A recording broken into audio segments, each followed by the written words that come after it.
ನಮಸ್ತೆ. ನಿಮ್ಮದಿ ನೆಮ್ಮದಿ ಖುಷಿಯಾಗಿರಲು ಇದು ಒಂದೇ ಹಾದಿ ಬರ್ದಿರೋದು ಪದಚಿಹ್ನ ಅವರು. ಬನ್ನಿ, ಸೊ ಮಾಡಬೇಕಾದನ್ನ ಮಾಡಿಬಿಡಿ ಅನ್ನೋ ಒಂದು ಚಾಪ್ಟರ್ ಇಂದ ನಮ್ಮ ನೆಕ್ಸ್ಟ್ ಎಪಿಸೋಡ್ನ ನೋಡೋಣ. ಸೊ ಮಹೇಂದ್ರ ಸಿಂಗ್ ಧೋನಿ ಅವ್ರು ಏನು ಹೇಳಿದ್ರು ಅಂತ ನೋಡಿದ್ವಿ, ಕಂಫರ್ಟ್ ಝೋನ್ ಏನು ಅಂತ ತಿಳ್ಕೊಂಡ್ವಿ. ಹಾಗೆ ಕೆಲಸ ಮಾಡಬೇಕು ಅಂತ ಅಂದರೆ ನಮ್ಮ ಮೀನುಗಾರ ಮತ್ತು ಉದ್ಯಮಿ ಬಗ್ಗೆ ತಿಳ್ಕೊಂಡ್ವಿ. ಆಯ್ತಾ? ಇವಾಗ ದೊಡ್ಡ ದೊಡ್ಡ ಗುರಿಗಳನ್ನ ಬೆನ್ನತ್ತಿ ಓಡುವ ನಾವುಗಳು ಕೆಲವೊಮ್ಮೆ ಸಣ್ಣ ಸಣ್ಣ ಸಂಗತಿಗಳನ್ನ ನೆಗ್ಲೆಕ್ಟ್ ಮಾಡ್ಬಿಟ್ಟಿರ್ತೀವಿ. ಶೂ ಲೇಸ್ ಕಟ್ಕೊಳ್ಳೋದನ್ನ ಕಲಿದೆ ರನ್ನಿಂಗ್ ರೇಸ್ನಲ್ಲಿ ಓಡಿ ಗೆಲ್ಬೇಕು ಅಂತ ಬಯಸಬಾರ್ದು. ಇದು ಓದ್ಬೇಕ ನಂಗೆ ಏನ್ ನೆನಪಾಗುತ್ತೆ ಅಂದ್ರೆ, ನಾನು ಡ್ರೈವಿಂಗ್ ಕಲಿಬೇಕಾದ್ರೆ ನಮ್ಮ ಅಣ್ಣ ಹೇಳಿದ್ದು. ನಮ್ಮ ಅಣ್ಣ ಫಸ್ಟ್ ನಂಗೆ ಏನು ಹೇಳ್ದ, ಡ್ರೈವಿಂಗ್ ಕಲಿಬೇಕಾದ್ರೆ ಫಸ್ಟ್ ಗಾಡಿ ಕ್ಲೀನ್ ಮಾಡೋದನ್ನ ಕಲಿ, ಆಯ್ತಾ? ಆಮೇಲೆ ಟೈರ್ ಚೇಂಜ್ ಮಾಡೋದನ್ನು ಕಲಿ, ಸ್ಟೆಪ್ನಿ ಯೂಸ್ ಮಾಡಿ ಟೈರ್ ಚೇಂಜ್ ಮಾಡೋದನ್ನು ಕಲಿ. ಆಮೇಲೆ ಏನು ಇಂಜಿನ್ ಇದರದ್ದೆಲ್ಲ ಓಪನ್ ಮಾಡಿ ಅವಾಗೆಲ್ಲ ಗಾಡಿಯಲ್ಲಿ ವಾಟರ್ ಹಾಕ್ತೀವಿ, ಇವಾಗೆಲ್ಲ ವಾಟರ್ ಇಲ್ಲ, ಅವಾಗ ವಾಟರ್ ಹಾಕ್ತಾ ಇದ್ರಲ್ವಾ ಆ ಇಂಜಿನಿಗೆ. ಸೊ ಆ ವಾಟರ್ ಹಾಕೋದನ್ನ ಕಲಿ, ಆಯಿತಾ? ಅದ್ರ ವಾಟರ್ ಇದೆಯಾ ಅಂತ ಚೆಕ್ ಮಾಡು, ಪೆಟ್ರೋಲ್ ಇದೆಯಾ ಅಂತ ಚೆಕ್ ಮಾಡು. ಫಸ್ಟ್ ಇವೆಲ್ಲ ಕಲಿ, ಆಮೇಲೆ ಪಂಚರ್ ಆದಾಗ ಏನು ಮಾಡಬೇಕು ಕಲಿ. ಆ್ಯಂಡ್ ಈ ಥರದ್ದೆಲ್ಲ ಹೇಳಿದ್ದ. ಇದನ್ನೆಲ್ಲ ಕಲಿತು ಆಮೇಲೆ ಡ್ರೈವಿಂಗ್ ಕಲಿ.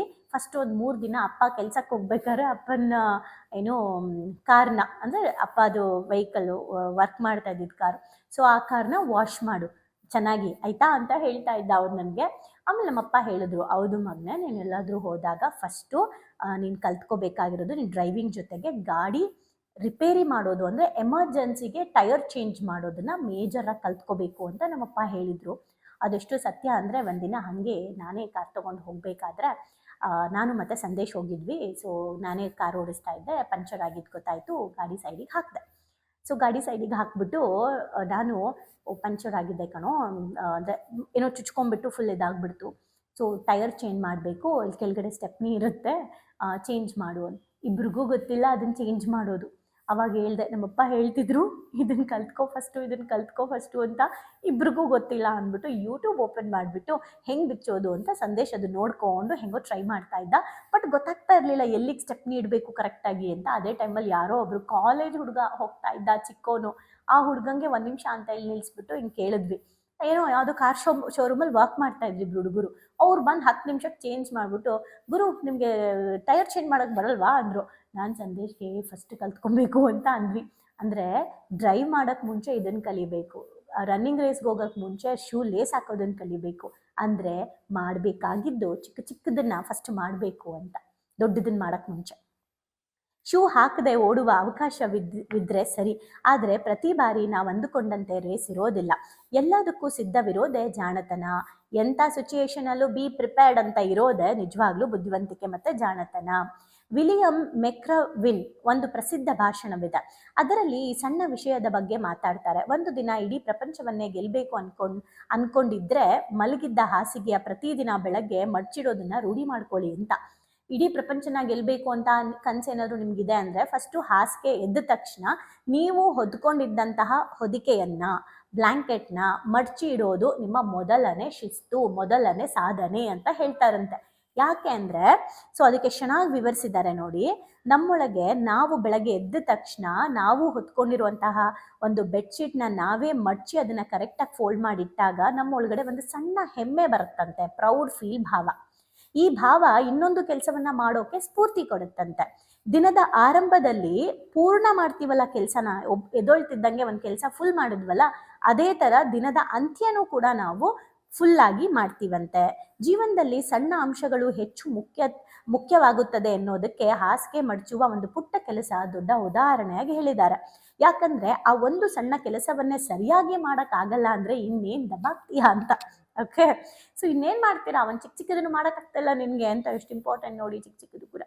ಸೊ ಹೀಗೆ ಪ್ರತಿದಿನ ಬೆಳಗ್ಗೆ ಎದ್ದು ಹಾಸಿಗೆಯನ್ನು ಮಡ್ಚೋದ್ರಿಂದ ಇನ್ನೂ ಒಂದು ದೊಡ್ಡ ಲಾಭ ಇದೆ.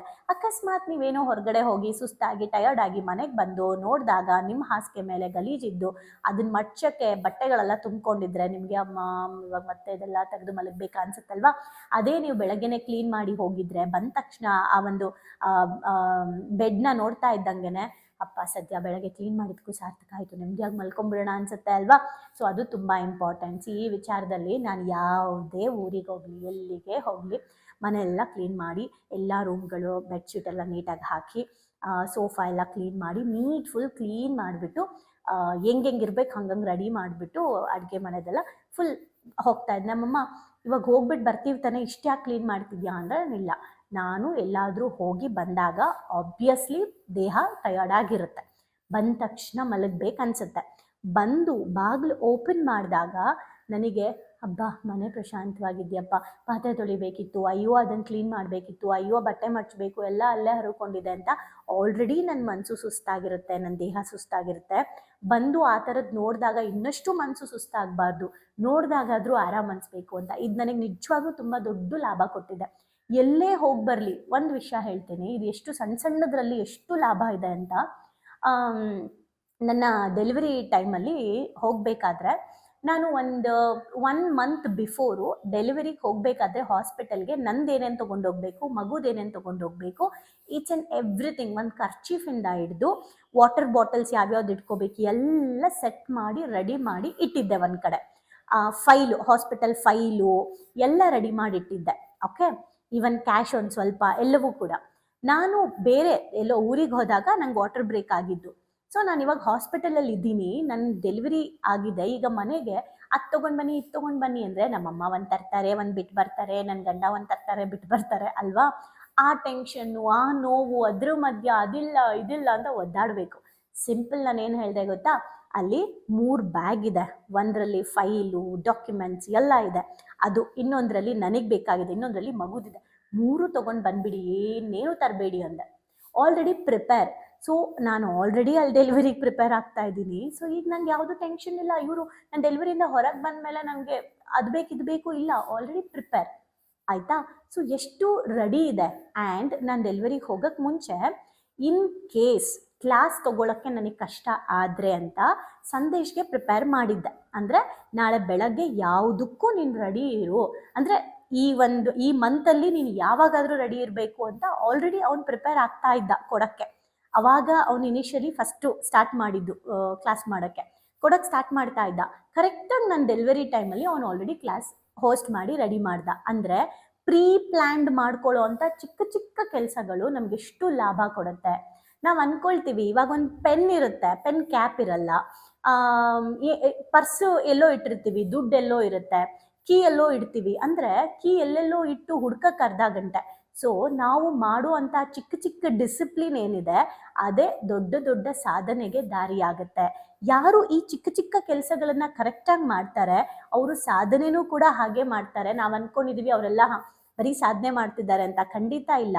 ಅವರ ದಿನನಿತ್ಯದ ಚಿಕ್ಕ ಚಿಕ್ಕ ಕೆಲಸದ ಮೇಲೂ ಕೂಡ ಗಮನ ಕೊಟ್ಟಿರ್ತಾರೆ, ನಮಗೆ ಗೊತ್ತಿರಲ್ಲ ಅಷ್ಟೇ. ಸೊ ಹಾಗಾಗಿ ವಿಲಿಯಂ ಮೆಕ್ರವಿನ್ ಅನ್ನೋರು ಹೇಳಿರೋದಿದು, ಸಣ್ಣ ಸಣ್ಣದರಲ್ಲಿ ದೊಡ್ಡ ದೊಡ್ಡ ಸಾಧನೆಗಳು ಅಡಗಿದೆ. ಹಾಗಾಗಿ ಯಾವುದೇ ಕೆಲಸವನ್ನು ಮಾಡಿದ್ರು ಅದರಲ್ಲಿ ಯಶಸ್ಸು ಪಡೆಯಲು ಸಾಧ್ಯ ಇದೆ ಈ ಥರ ಚಿಕ್ಕ ಚಿಕ್ಕದನ್ನು ಮಾಡೋದ್ರಿಂದ. ಯಾಕಂದರೆ ಅಲ್ಲಿ ನೆಮ್ಮದಿ ನಮ್ಮ ಜೊತೆಯಲ್ಲಿರುತ್ತೆ. ಅದು ನಮ್ಮಿಂದ ದೂರವಾಗಿ ನಾವು ಯಶಸ್ವಿ ಆಗುತ್ತೇವೆ ಅಂದುಕೊಳ್ಳುವುದು ಮೂರ್ಖತನ. ಅಂದರೆ ನಾನು ಇದೆಲ್ಲ ಕೆಲಸ ಮಾಡಿದೆ ನಾನು ಯಶಸ್ಸನ್ನು ಪಡ್ಕೋಬೇಕು ಅಂತ ಏನೋ ಭಾಳ ಬ್ಯುಸಿ ಅಂತ ಓಡಾಡೋದು ನಮ್ಮ ಮೂರ್ಖತನ. ಒಬ್ಬ ಖ್ಯಾತ ಬಾಡಿ ಬಿಲ್ಡರ್ ಯಶಸ್ಸಿನ ಸೂತ್ರವನ್ನು ಹೇಳಿದ್ದಾರೆ. ಯಾವ ಥರ ಹೇಳಿದ್ದಾರೆ ಅಂದರೆ ಒಂದು 5 ಟಾಪಿಕ್ ಹೇಳಿದ್ದಾರೆ ಚಿಕ್ಕ ಚಿಕ್ಕದಾಗಿ. ಮೊದಲನೇದು, ನಾವು ಕನಸು ಕಾಣಬೇಕು ಮತ್ತು ಅದನ್ನು ಹಿಂಬಾಲಿಸಬೇಕು. ಮೊದಲನೇದು, ಕನಸು ಕಂಡುಬಿಟ್ಟು ಅದನ್ನು ಫಾಲೋ ಮಾಡಬೇಕು, ಅದರಿಂದ ಹೋಗ್ಬೇಕು ನಾನು. ಎರಡನೇದು, ನಮ್ಮ ಕನಸು ಮತ್ತು ಆಲೋಚನೆ ಯಾವತ್ತೂ ಚಿಕ್ಕದಾಗಿರಬಾರ್ದು, ದೊಡ್ಡದಾಗಿರಬೇಕು. ಪ್ರಪಂಚದಲ್ಲಿ ನಾವು ಶ್ರೇಷ್ಠ ವ್ಯಕ್ತಿ ಆಗಬೇಕು ಅನ್ನೋದನ್ನ ಮೊದಲು ಕನಸು ಕಾಣಬೇಕು, ಅದು ತಪ್ಪಲ್ಲ. ಮೂರನೇದು, ನಮ್ಮನ್ನ ಸದಾ ವಿರೋಧಿಸುವವರು, ನಮ್ಮ ಕಾಲೆಳೆಯೋರು, ನಿನ್ನ ಕೈಲಾಗಲ್ಲ ಅನ್ನೋರು, ನೆಗೆಟಿವ್ ಹೇಳೋರು, ನಿನ್ನಿಂದ ಸಾಧ್ಯ ಇಲ್ಲ ಅನ್ನೋರು ಮಾತನ್ನ ಯಾವತ್ತೂ ಕೇಳಬಾರ್ದು. ನಾವು ಜೀವನದಲ್ಲಿ ಮುಂದೆ ಸಾಗಬೇಕು ಅಂತ ಅಂದರೆ ಇದು ಫಾಲೋ ಮಾಡಬೇಕು. ನಾಲ್ಕನೇದು, ನಾವು ನಮ್ಮ ಮಿತಿ ಮೀರಿ ಶ್ರಮ ಹಾಕಿ ದುಡಿಬೇಕು, ನಮ್ಮ ಲಿಮಿಟ್ ಕ್ರಾಸ್ ಮಾಡಿ ನಾವು ಹೋಗಬೇಕು, ರಿಸ್ಕ್ ತಗೋಬೇಕು. ಪರಿಶ್ರಮ ಇಲ್ಲದೆ ಯಶಸ್ಸು ಮರೀಚಿಕೆ ಮಾತ್ರ. ಕೊನೆಯದಾಗಿ, ನಾವು ಕೇವಲ ಪಡೆಯೋದ್ರ ಮೇಲೆ ಗಮನ ಹರಿಸೋದು ಮಾತ್ರ ಅಲ್ಲ, ನಮ್ಮಿಂದ ಸಾವಿರಾರು ಜನರ ಕಷ್ಟಗಳು ಕೂಡ ಹೋಗೋ ಅಂತ ಯಾವುದಾದ್ರೂ ಒಂದು ಕೆಲಸನ ನಾವು ಮಾಡಬೇಕು, ಅದಕ್ಕೆ ಸಹಾಯ ಮಾಡಬೇಕು, ಸಹಕರಿಸಬೇಕು. ಆಗ ನಮ್ಮ ಜೀವನಕ್ಕೆ ಅರ್ಥ ಬರುತ್ತೆ, ನಮ್ಮ ಜೀವನ ಬದಲಾಗುತ್ತೆ, ಜಗತ್ತೇ ಬದಲಾಗುತ್ತೆ ಅಂತ ಹೇಳ್ತಿದ್ದಾರೆ. 5 ಟಿಪ್ಸ್ ಎಷ್ಟು ಚೆನ್ನಾಗಿದೆ. ಕನಸನ್ನ ಫಾಲೋ ಮಾಡಬೇಕು, ಕನಸನ್ನ ದೊಡ್ಡದಾಗಿ ಇಟ್ಕೋಬೇಕು, ದೊಡ್ಡದಾಗಿ ಯೋಚನೆ ಮಾಡಬೇಕು. ನಮ್ಮ ಕಾಲು ಎಳೆಯೋರ್ನ ನಾವು ಯಾವತ್ತೂ ನಮ್ಮ ಹತ್ರ ಇಟ್ಕೋಬಾರ್ದು. ಆ್ಯಂಡ್ ನಾವು ಹತ್ರ ಮನೆಯಲ್ಲೇ ಇದ್ದಾರೆ ಅಂದರೆ ಕೇಳಿಸ್ಕೋಬಾರ್ದು. 4ನೇದು, ನಮ್ಮ ಲಿಮಿಟ್ ಕ್ರಾಸ್ ಮಾಡಿ ನಾವು ಶ್ರಮ ಹಾಕಬೇಕು, ಸ್ಟ್ರೆಚ್ ಮಾಡಬೇಕು. ನಾವು ಮೊನ್ನೆ ಎಪಿಸೋಡಲ್ಲಿ ನೋಡಿದ್ವಲ್ಲ, ಕಂಫರ್ಟ್ ಝೋನ್ ಹೇಗೆ ದೊಡ್ಡದು ಮಾಡ್ಕೊಬೇಕು. ಆ್ಯಂಡ್ ಕೊನೆಯದಾಗಿ, ನಾವು ಮಾತ್ರ ಬೆಳೆಯೋದಲ್ಲ, ನಮ್ಮ ಜೊತೆ ತುಂಬ ಜನರಿಗೆ ಅದು ಬೆನಿಫಿಟ್ ಆಗೋ ಹಾಗೆ ನಾವು ಸಹಾಯ ಮತ್ತು ಸಹಕಾರ ಮಾಡಬೇಕು. ಇದಿಷ್ಟು ಕೂಡ ಸಾಧನೆ ಅಂದರೆ ಸಣ್ಣ ಸಣ್ಣ ವಿಚಾರದಿಂದ ದೊಡ್ಡ ದೊಡ್ಡ ಸಾಧನೆಗಳು ಹೇಗೆ ಮಾಡಬಹುದು ಅಂತ ಹೇಳಿದ್ದಾರೆ. ಇದೆಲ್ಲ ಮಾಡಬೇಕು ಅಂದರೆ ಏನು ಮಾಡಬೇಕು? ಮಾಡಬೇಕಾಗಿರೋದನ್ನ ಮಾಡಬೇಕು. ಎದ್ದ ತಕ್ಷಣ ಕೆಲಸ ಏನು, ಮಲ್ಗೋಬೇಕಾದ್ರೆ ಕೆಲಸ ಏನು, ಆ ಕೆಲಸ ಆ ಟೈಮಲ್ಲಿ ಇದ್ದಾಗೆ ಮಾಡಬೇಕು. ಅದೇ ನಮ್ಮ ಮೊದಲ ಸಾಧನೆ ಅಂತ ಹೇಳ್ತಿದ್ದಾರೆ. ಓವರಾಲ್ ಈ ಚಾಪ್ಟ್ರಲ್ಲಿ ಏನು ಅರ್ಥ ಆಯಿತು ಅಂತ ಕಮೆಂಟ್ ಮಾಡಿ. ಇದಂತೂ ಬ್ಯೂಟಿಫುಲ್ ಆಗಿತ್ತು. ನಾಳಿನ ಎಪಿಸೋಡ್ ಇನ್ನೂ ಸಖತ್ತಾಗಿದೆ, ನೋಡೋಣ ಅದೇನು ಅಂತ. ಎಲ್ರಿಗೂ ಇಷ್ಟ ಆಗುತ್ತೆ. Thank you.